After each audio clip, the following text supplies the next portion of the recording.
Okay, so we're live and we're just going to wait for a couple of seconds for a few attendees to join in and then we'll start.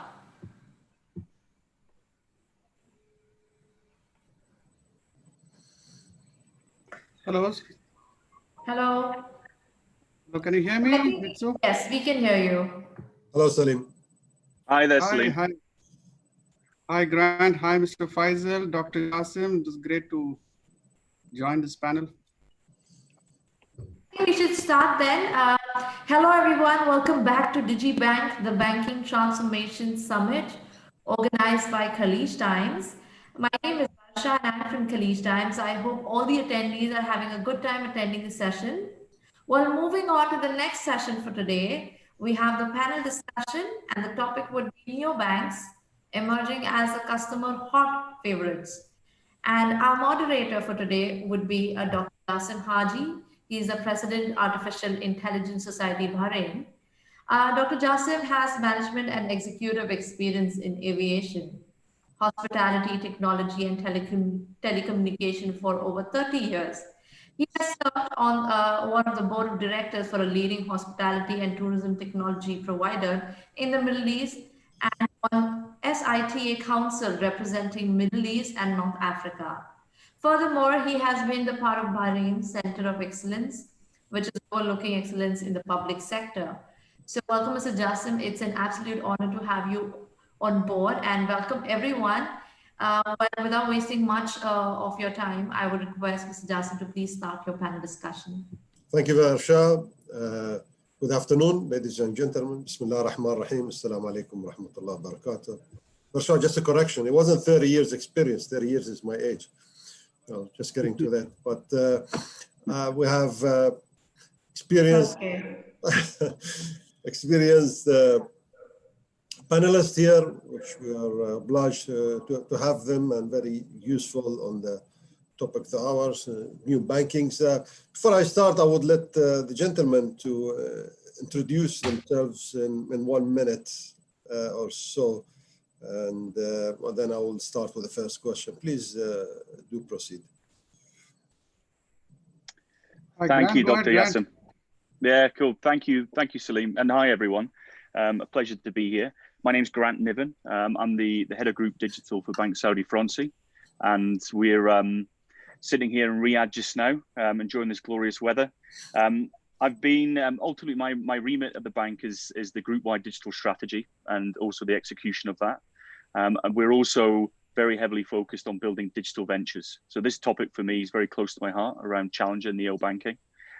Prior to that, I've spent 20 odd years working in tech, banking, in various different roles in software, systems integrator.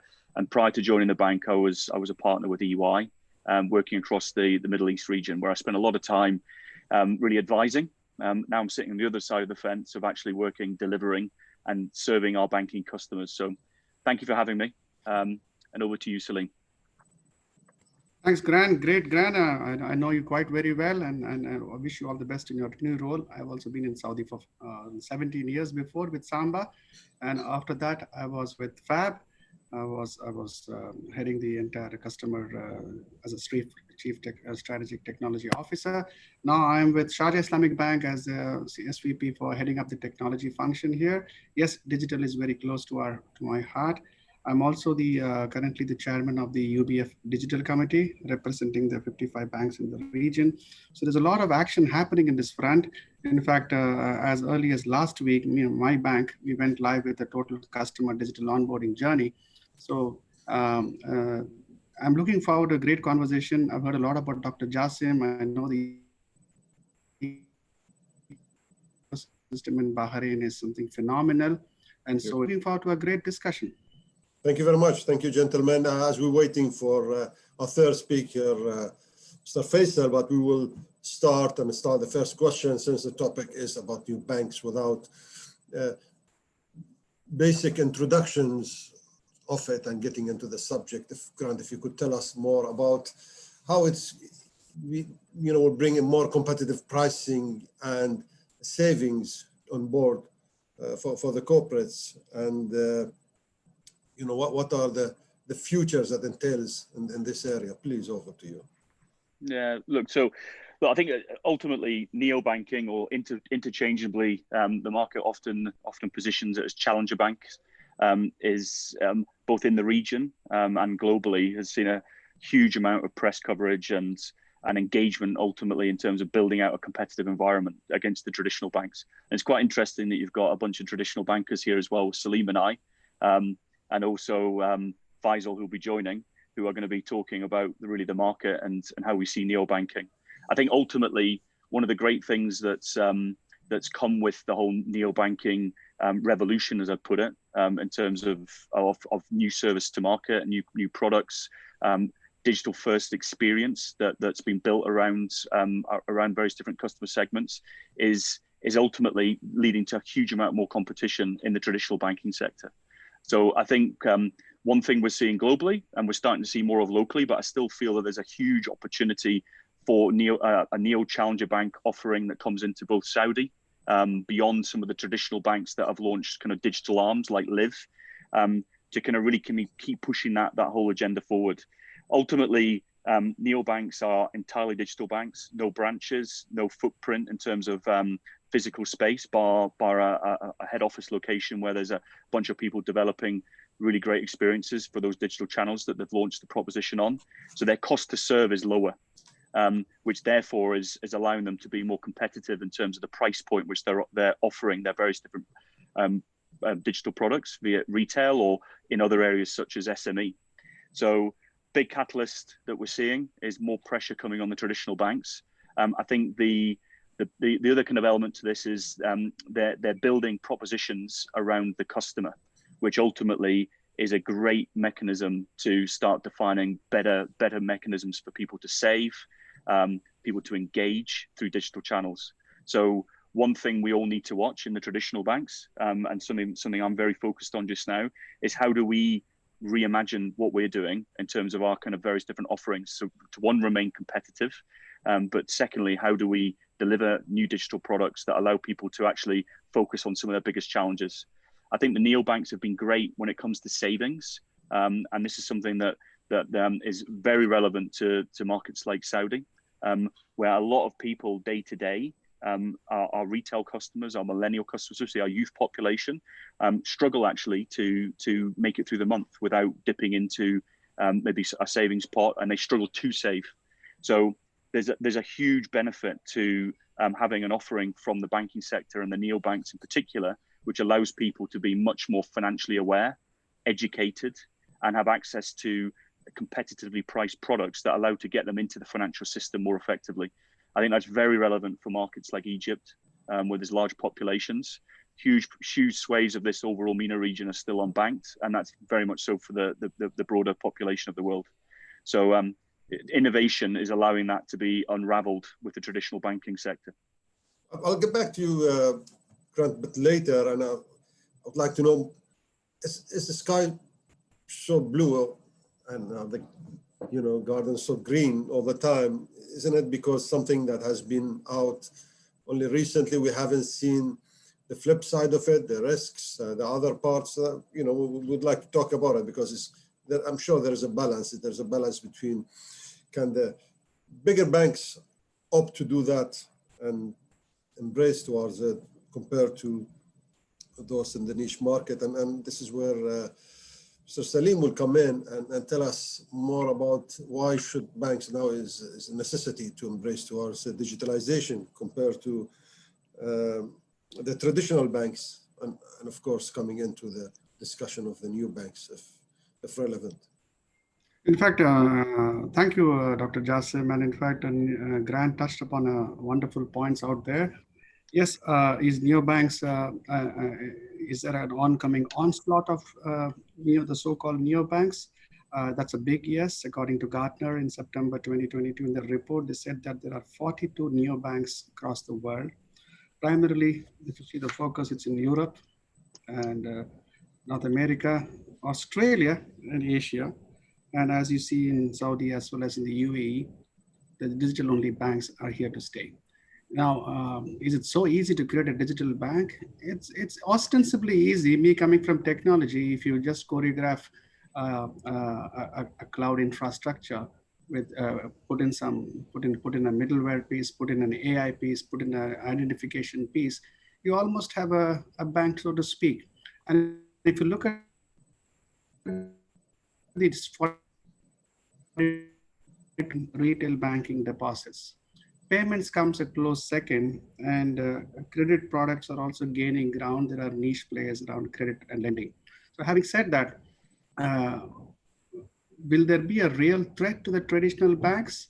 Will there be an impact? And it's interesting to see that there's not been a proper measure of what the impact to the traditional banks has been. There's not been a measure done yet. Yes, obviously, market share in certain geographies is a good indicator of the impact on traditional banks, but that's not the only situation. We see that a lot of millennials, a lot of Gen X, so-called demographic, are quietly riding on the bandwagon. We have seen the likes of Kakio Bank. Grant will very likely know that because he was part of that in the ENY sojourn. More than 10 million customers, and that's not a joke, right? We talk about Monzo, N26, Cash Plus. These are all organizations who have gained a lot of reputation and gained a lot of customers in that. Now, how do traditional banks, face this onslaught? Yes, the market studies are there on what are the markets they are penetrated, what are the opportunities which traditional banks can harvest, taking the lessons learned from such neobanks. And as Grant said, I'll second that with a huge yes. Innovation is key. Differentiated innovation is key. Bringing in new technologies like machine learning, artificial intelligence, bringing in a wow experience, a traditional school for a millennial, right? How do you make yourself within quote school? How do you give that kind of a wow Instagram experience, so to speak? Also key. Not jumping on the bandwagon for the sake of being there. The key aspect of how do we operationalize it is that we have to set up organizational structures to move this vehicle. Case in point, Emirates NBD for the Live journey, they actually created a new separate organizational unit almost to run like a startup, right? And that has to get, as Gartner says, this approach of bimodal architecture or bimodal IT. You keep the lights on, but you also rapidly and innovate in an agile manner.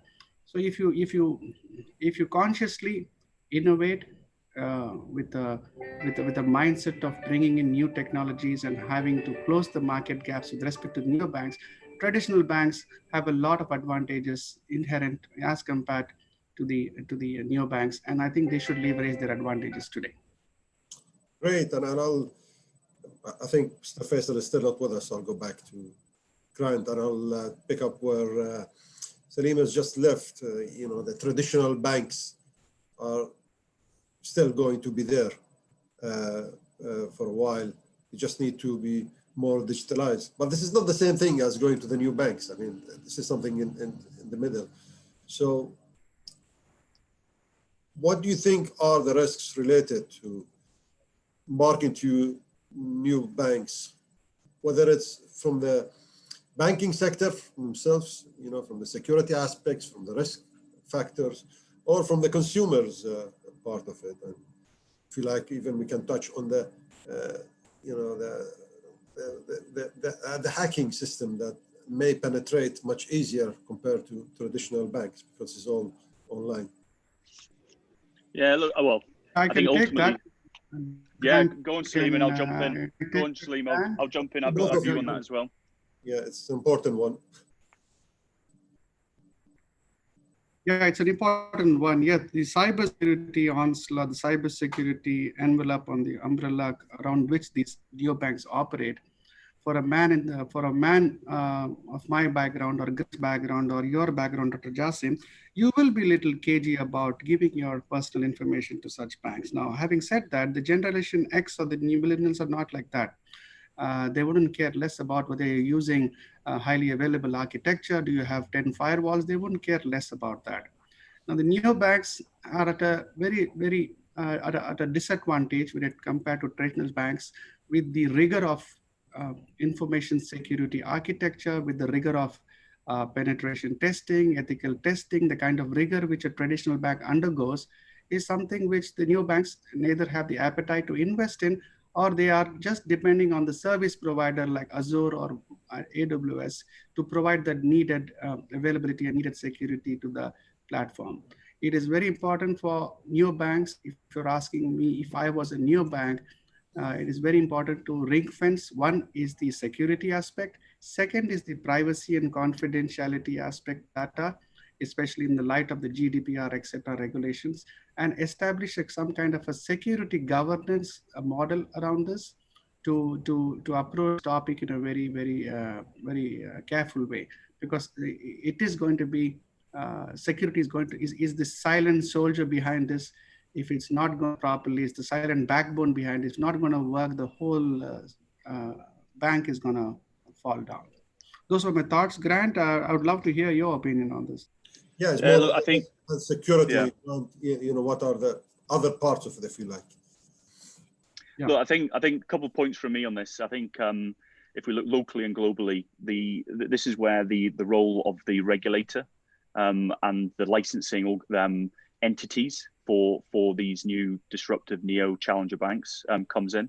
So I think as part of the actual licensing process, the due diligence that needs to go through before a new digital first proposition goes to market is critical to make sure that the appropriate build out and protection is in place for consumers. I know certainly from a KSA perspective, SAMA is very on top of this in terms of their approach to disruptive technologies, embracing cloud.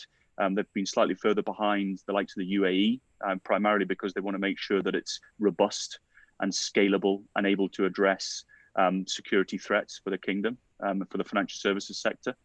I think the other kind of key component to this as well is like in any complex delivery of technology in the financial services or indeed any regulated industry, making sure that the appropriate testing as you deliver and go live with these propositions in place. And then as Salim, you point out, you've got the right mechanisms in place to run this and put the right cyber infrastructure in place to run these organizations. There's many examples of digital first neo challenger propositions who, when they do go live, have a significant amount of attacks to assess vulnerabilities. And God forbid, that's a frightening situation to be in if you're the CEO of a neobank and you get hacked within the first few weeks of going live. So I think it's a very hot topic. It's one that I think the leading neobanks have obviously invested a huge amount in. I don't think any technology organization in the banking sector can get away from that. And actually, they've been able to innovate on the back of it as well. So they've used the digital first approach to look at new fraud detection systems, to try and test new technology. And I know certainly at BSF, this is part of our overall kind of group digital function, is to in digital ventures that we launch, let's be a little bit more experimental, where we don't have a huge footfall of clients at first. So if we're doing POCs and we're experimenting, so that we can then look to how could we scale that once it's robust and proven into the traditional bank. So there's great opportunities around that method as well to try and learn new innovations that give us a head start to fight off those cyber criminals who are continually coming after the banking sector and consumers. But you do agree that when you go new bankings, your risks are tripled compared to the traditional banking in terms of security and vulnerabilities, which is, of course, to any virtual setup, whether it's a virtual hospital or virtual schools or banks, that will be the first vulnerability. Back to Salim,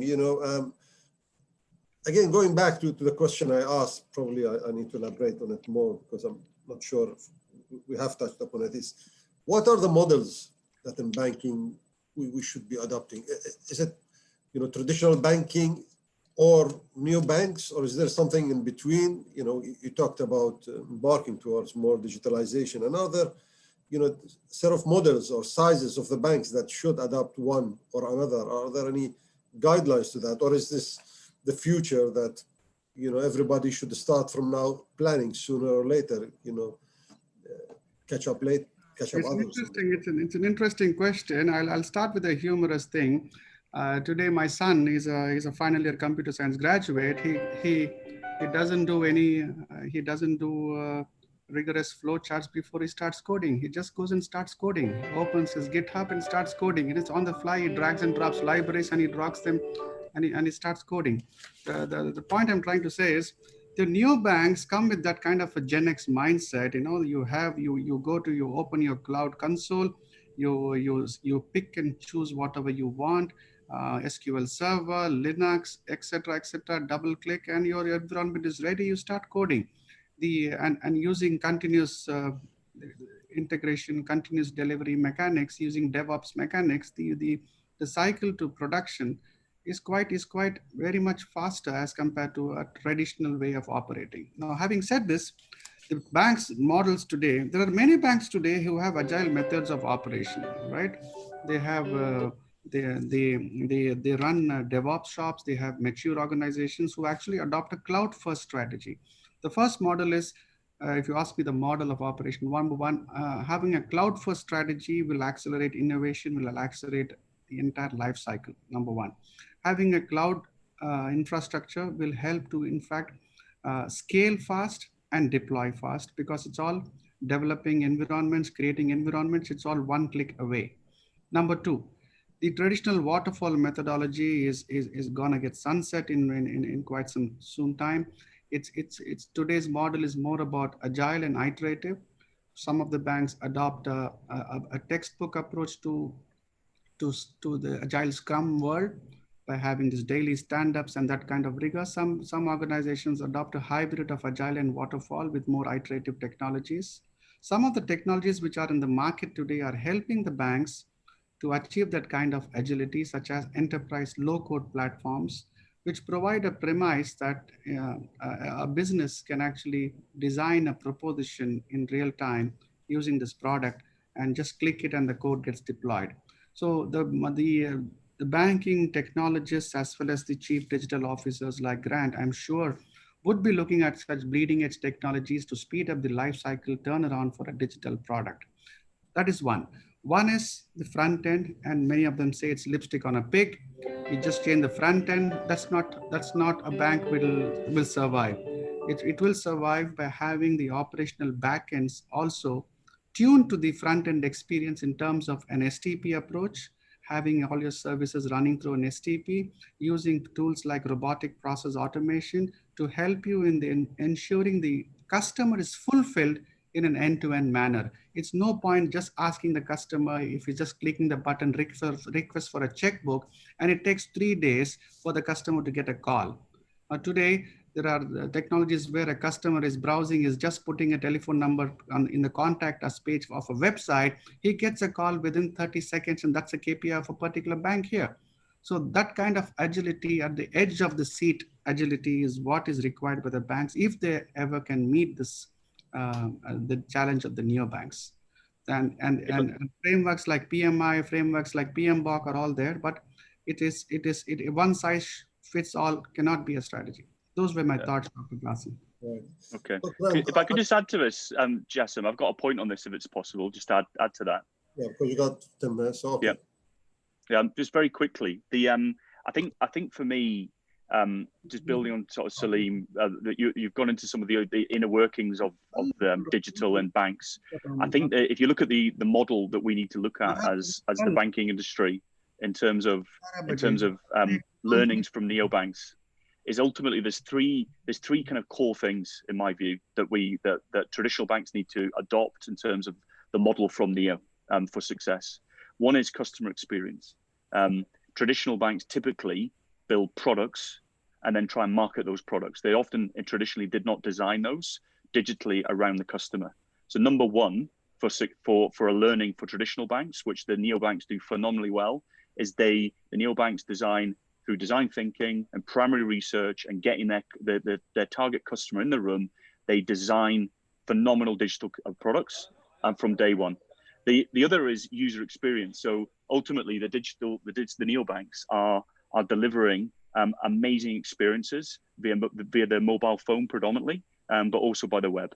They're making it very easy for customers to engage, and that's a learning that traditional banks typically often did not do and still struggle to do in many cases. It's too complicated, cumbersome, too much process, and that's something we need to learn from.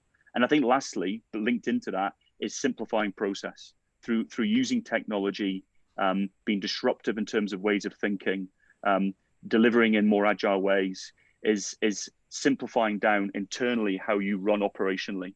And those three things sound very simple, but are incredibly hard to deliver for traditional banking organizations. So it's just as a food for thought. There's certainly learnings from an operating model perspective that we need to adopt for success and support our customers. But don't you think that's part of it is an old model? Now, when we talked about websites, and we talked about the customer services through traditional digitalization or digital transformation, so-called methods. I believe, and I can't help not asking this question from my background, artificial intelligence is taking over, whether you would like to call them in future new banks, virtual banks, or digitally transformed banks. Many of those features that you gentlemen mentioned are eventually going away to the AI. For instance, the customer relations, the chatbots are taking that over with the data background. So, in future, you wouldn't need the front end staff or the customer relations, the call centers, etc. The RPAs, as Salim mentioned, robotic process automations, that's eliminating a lot of back end routine activities. So if that technology or AI and machine learning is embarking towards the whole industry, won't you think there is no choice in future but to eliminate most of the parts of the traditional banks in any case? And I will put here a thin line between digital transformation and AI and machine learning. Yeah, if I can have a pop of that first, and Salim, I know you'll have a view on this. I think AI in particular is an accelerant to getting rid of inefficiency in traditional banks. And one thing that neobanks have done very well from day one, because they've built their proposition from a greenfield, so to speak. So AI can be used very effectively, and a number of neobanks are doing this, and I know traditional banks are starting to adopt around credit scoring. The neobanks typically, to that first question you gave me, Dr. Yassim, around competition and pricing, obviously the neobanks have been very good at penetrating the kind of mass segment, which typically maybe the unbanked or going into the youth population who don't have a credit score, who don't have a kind of long financial history. They've used AI methods to do appropriate analytics in terms of even their kind of web presence and their social presence, and correlate that from a credit scoring perspective that's allowed to onboard them as a customer when traditional banks might not have been as interested. So they've used that technology to enhance, and traditional banks are also using that to catch up and create more efficiency. I think the other key thing for me is the neobanks and digital first propositions. If they get their data right, which feeds the whole kind of AI engine, you can get much better around predictive. You can serve your customers much better. You can give them, maybe around that savings agenda, you can give them advice in terms of where they're spending their money. And if you stop buying as much Starbucks, you can actually save X amount of reals or dirhams every month. That might help. So using that effectively in the digital proposition with a great experience is what customers want. And it actually is happening in the background. They don't even know it's happening. And I think that's the art form ultimately. Chatbots is kind of an industry standard now. But I think increasingly people want to have they want to have a kind of a personalized experience. So I think they go hand in hand. It won't get rid of traditional banking. It will enhance it. And it's certainly giving neobanks the edge, because they're being more at the forefront of adopting some of these technologies. But back to you, Salim, surely when you get rid of all these fats, and you know better that most of the staffing in the banks, especially the major banks, are surrounding those areas, the repetitive areas, the customer relations, etc. And if tools like AI can do as the predictions and do the forecasting for the customers on how to invest or forecasting for the banks, and look at the patterns and eventually do autonomous decision making in some areas with the supervision of the human as little as possible. So is the gap getting narrower without even having to make that choice, and there is no choice in future?